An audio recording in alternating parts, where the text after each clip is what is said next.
Good morning, everybody. At midnight last night, for the first time in 17 years, the Republicans in Congress chose to shut down the federal government. Let me be more specific. One faction of one party in one house of Congress, in one branch of government, shut down major parts of the government, all because they didn't like one law. This Republican shutdown did not have to happen. But I want every American to understand why it did happen. Republicans in the House of Representatives refused to fund the government unless we defunded or dismantled the Affordable Care Act. They've shut down the government over an ideological crusade to deny affordable health insurance to millions of Americans. In other words, they demanded ransom just for doing their job. And many representatives, including an increasing number of Republicans, have made it clear that had they been allowed by Speaker Boehner to take a simple up or down vote on keeping the government open, with no partisan strings attached, enough votes from both parties would have kept the American people's government open and operating.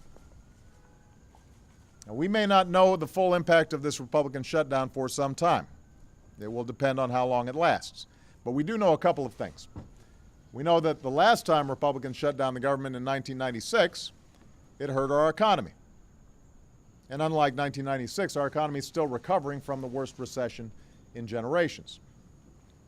We know that certain services and benefits that America's seniors and veterans and business owners depend on must be put on hold. Certain offices, along with every national park and monument, must be closed. And while last night I signed legislation to make sure our 1.4 million active duty military are paid through the shutdown, hundreds of thousands of civilian workers, many still on the job, many forced to stay home, aren't being paid, even if they have families to support and local businesses that rely on them. And we know that the longer this shutdown continues, the worse the effects will be. More families will be hurt, more businesses will be harmed.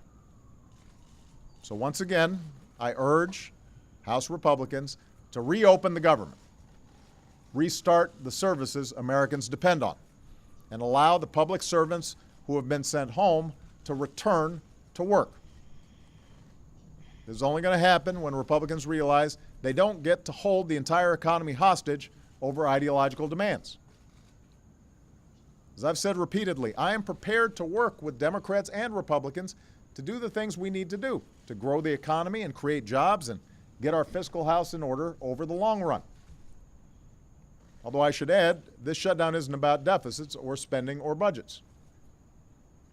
After all, our deficits are falling at the fastest pace in 50 years. We've cut them in half since I took office. In fact, many of the demands the Republicans are now making would actually raise our deficits. No, this shutdown is not about deficits. It's not about budgets. This shutdown is about rolling back our efforts to provide health insurance to folks who don't have it. It's all about rolling back the Affordable Care Act. This, more than anything else, seems to be what the Republican Party stands for these days. I know it's strange that one party would make keeping people uninsured the centerpiece of their agenda, but that apparently is what it is. And of course, what's stranger still is that shutting down our government doesn't accomplish their stated goal. The Affordable Care Act is a law that passed the House, it passed the Senate, the Supreme Court ruled it constitutional. It was a central issue in last year's election. It is settled, and it is here to stay. And because of its funding sources, it's not impacted by a government shutdown. And these Americans are here with me today because even though the government is closed, a big part of the Affordable Care Act is now open for business. And for them, and millions like them, this is a historic day for a good reason. It's been a long time coming. But today, Americans who have been forced to go without insurance can now visit healthcare.gov and enroll in affordable new plans that offer quality coverage. That starts today. And people will have 6 months to sign up. So over the next 6 months, people are going to have the opportunity, in many cases for the first time in their lives, to get affordable coverage that they desperately need. Now, of course, if you're one of the 85% of Americans who already have health insurance, you don't need to do a thing. You're already benefiting from new benefits and protections that have been in place for some time under this law. But for the 15% of Americans who don't have health insurance, this opportunity is life-changing. Let me just tell folks a few stories that are represented here today. A few years ago, Amanda Barrett left her job in New York to take care of her parents. And for a while, she had temporary insurance that covered her multiple sclerosis. But when it expired, many insurers wouldn't cover her because of her MS. She ended up paying $1,200 a month. That's nowhere near affordable. So starting today, she can get covered for much less because today's new plan can't use your medical history to charge you more than anybody else. Sky-high premiums once forced Nancy Beagle to choose between paying her rent or paying for health insurance. She's been uninsured ever since. So she pays all of her medical bills out of pocket, puts some on her credit card, making them even harder to pay. Nancy says, they talk about those who fall through the cracks. I fell through the cracks 10 years ago, and I've been stuck there ever since. Well, starting today, Nancy can get covered just like everybody else. Trinace Edwards was laid off from her job a year ago today. 6 months ago, she was diagnosed with a brain tumor. She couldn't afford insurance on the individual market, so she hasn't received treatment yet. Her daughter, Lanace, a student at the University of Maryland, is considering dropping out of school to help pay her mom's bills. Well, starting today, thanks to the Affordable Care Act, Trinace can get covered without forcing her daughter to give up on her dreams. So if these stories of hardworking Americans sound familiar to you, well, starting today, you and your friends and your family and your coworkers can get covered too. Just visit healthcare.gov, and there you can compare insurance plans side by side the same way you'd shop for a plane ticket on Kayak or a TV on Amazon. You enter some basic information, you'll be presented with a list of quality, affordable plans that are available in your area with clear descriptions of what each plan covers and what it will cost. You'll find more choices, more competition, and in many cases, lower prices. Most uninsured Americans will find that they can get covered for $100 or less. And you don't have to take my word for it. Go on the website, healthcare.gov, check it out for yourself, and then show it to your family and your friends and help them get covered, just like mayors and churches and community groups and companies are already fanning out to do across the country. And there's a hotline where you can apply over the phone and get help with the application. Or just get questions that you have answered by real people in 150 different languages. So let me give you that number. The number is 1-800-318-2596. 1-800-318-2596. Check out healthcare.gov. Call that number. Show your family and friends how to use it. And we can get America covered once and for all so that the struggles that these folks have gone through and millions around the country have gone through for years finally get addressed. And let me just remind people why I think this is so important. I heard a striking statistic yesterday. If you get cancer, you are 70% more likely to live another 5 years if you have insurance than if you don't. Think about that. That is what it means to have health insurance. Set aside the issues of security and finances and how you're impacted by that, the stress involved in not knowing whether or not you're going to have health care. This is life or death stuff. Tens of thousands of Americans die each year just because they don't have health insurance. Millions more live with the fear that they'll go broke if they get sick. And today we begin to free millions of our fellow Americans from that fear. Already, millions of young adults have been able to stay on their parents' plans until they turn 26. Millions of seniors already have gotten a discount on their prescription medicines. Already, millions of families have actually received rebates from insurance companies that didn't spend enough on their health care. So this law means more choice, more competition, lower costs for millions of Americans. And this law doesn't just mean economic security for our families, it means we're finally addressing the biggest drivers of our long-term deficits. It means a stronger economy. Remember, most Republicans have made a whole bunch of predictions about this law that haven't come through. There are no death panels. Costs haven't skyrocketed. They're growing at the slowest rate in 50 years. The last 3 years since I signed the Affordable Care Act into law are the 3 slowest rates of health spending growth on record. And contrary to Republican claims, this law hasn't destroyed our economy. Over the past 3.5 years, our businesses have created 7.5 million new jobs. Just today, we learned that our manufacturers are growing at the fastest rate in 2.5 years. They have factored in the Affordable Care Act. They don't think it's a problem. What's weighing on the economy is not the Affordable Care Act, but the constant series of crises and the unwillingness to pass a reasonable budget by a faction of the Republican Party. Now, like every new law, every new product rollout, there are going to be some glitches in the sign-up process along the way that we will fix. I've been saying this from the start. For example, we found out that there have been times this morning where the site's been running more slowly than it normally will. The reason is because more than 1 million people visited healthcare.gov before 7 in the morning. To put that in context, there were 5 times more users in the marketplace this morning than have ever been on Medicare.gov at one time. That gives you a sense of how important this is to millions of Americans around the country. And that's a good thing. And we're going to be speeding things up in the next few hours to handle all this demand that exceeds anything that we had expected.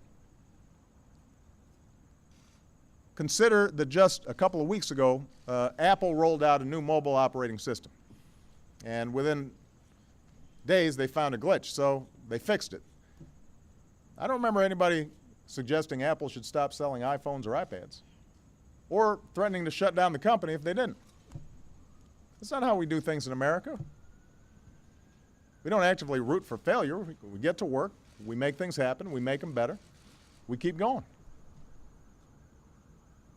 So in that context, I'll work with anybody who's got a serious idea to make the Affordable Care Act work better. I've said that repeatedly. But as long as I am president, I will not give in to reckless demands by some in the Republican Party to deny affordable health insurance to millions of hardworking Americans. I want Republicans in Congress to know these are the Americans you'd hurt if you were allowed to dismantle this law. Americans like Amanda, and Nancy, and Trinace, who now finally have the opportunity for basic security and peace of mind of health care just like everybody else, including members of Congress. The notion that you'd make a condition for reopening the government that I make sure these folks don't have health care, that doesn't make any sense. It doesn't make any sense. Now, let me make one closing point. This Republican shutdown threatens our economy at a time when millions of Americans are still looking for work and businesses are starting to get some traction. So the timing is not good.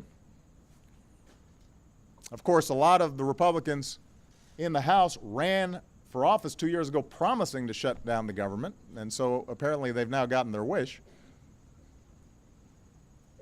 But as I've said before, the irony that the House Republicans have to contend with is they've shut down a whole bunch of parts of the government, but the Affordable Care Act is still open for business. And this may be why you've got many Republican governors and senators and even a growing number of reasonable Republican congressmen who are telling the extreme right of their party to knock it off, pass a budget, move on. And I want to underscore the fact that Congress doesn't just have to end this shutdown and reopen the government. Congress generally has to stop governing by crisis. They have to break this habit. It is a drag on the economy. It is not worthy of this country. For example, one of the most important things Congress has to do in the next couple weeks is to raise what's called the debt ceiling. And it's important to understand what this is. This is a routine vote. Congress has taken this vote 45 times to raise the debt ceiling since Ronald Reagan took office. It does not cost taxpayers a single dime. It does not grow our deficits by a single dime. It does not authorize anybody to spend any new money whatsoever. All it does is authorize the Treasury to pay the bills on what Congress has already spent. Think about that. If you buy a car and you've got a car note, you do not save money by not paying your car note. You're just a deadbeat. If you buy a house, you don't save money by not authorizing yourself to pay the mortgage. You're just going to be foreclosed on your home. That's what this is about.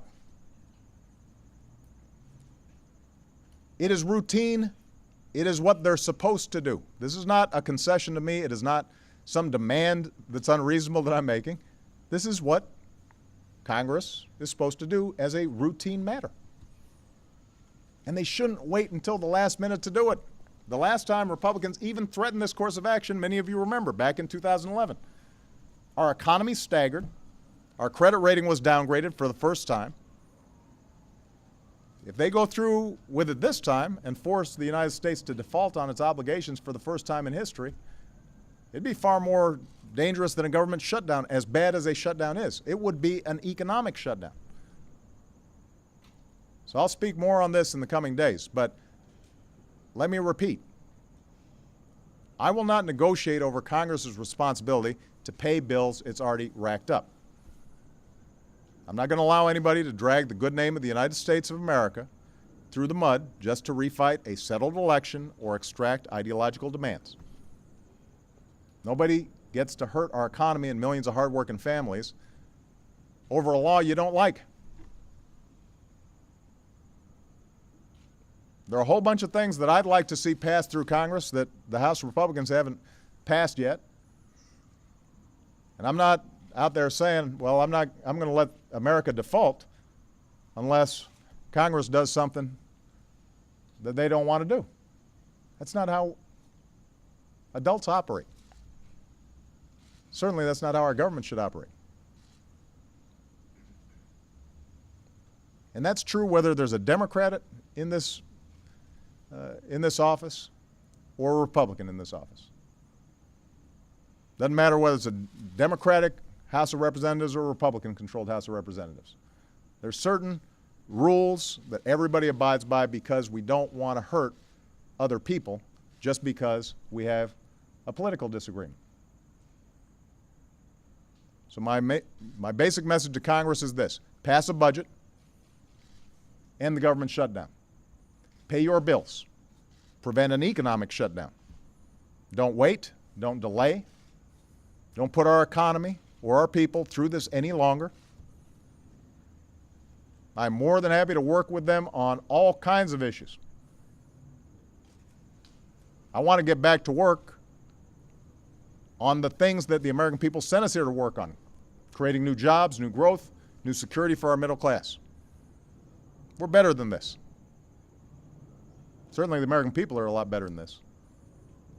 And I believe that what we've accomplished for Amanda and Nancy and Trinace and tens of millions of their fellow citizens on this day proves that even when the odds are long and the obstacles are many, we are and always will be a country that can do great things together. Thank you very much, everybody. God bless you. Thank you, all of you, for the great work that you're doing. And thank you, Kathleen Sebelius, for the outstanding work that she's doing, making sure that millions of Americans can get health insurance. Thank you.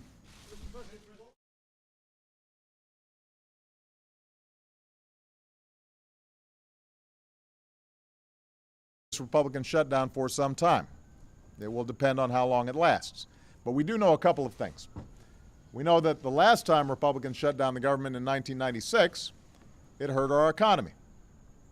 And unlike 1996, our economy is still recovering from the worst recession in generations. We know that certain services and benefits that America's seniors and veterans and business owners depend on must be put on hold. Good morning, everybody. At midnight last night, for the first time in 17 years, the Republicans in Congress chose to shut down the federal government. Let me be more specific. One faction of one party in one house of Congress, in one branch of government, shut down major parts of the government, all because they didn't like one law. This Republican shutdown did not have to happen, but I want every American to understand why it did happen. Republicans in the House of Representatives refused to fund the government unless we defunded or dismantled the Affordable Care Act. They've shut down the government over an ideological crusade to deny affordable health insurance to millions of Americans. Certain offices, along with every national park and monument, must be closed. And while last night I signed legislation to make sure our 1.4 million active duty military are paid through the shutdown, hundreds of thousands of civilian workers, many still on the job, many forced to stay home, aren't being paid, even if they have families to support and local businesses that rely on them. In other words, they demanded ransom just for doing their job. And many representatives, including an increasing number of Republicans, have made it clear that had they been allowed by Speaker Boehner to take a simple up or down vote on keeping the government open, with no partisan strings attached, enough votes from both parties would have kept the American people's government open and operating. Now, we may not know the full impact of this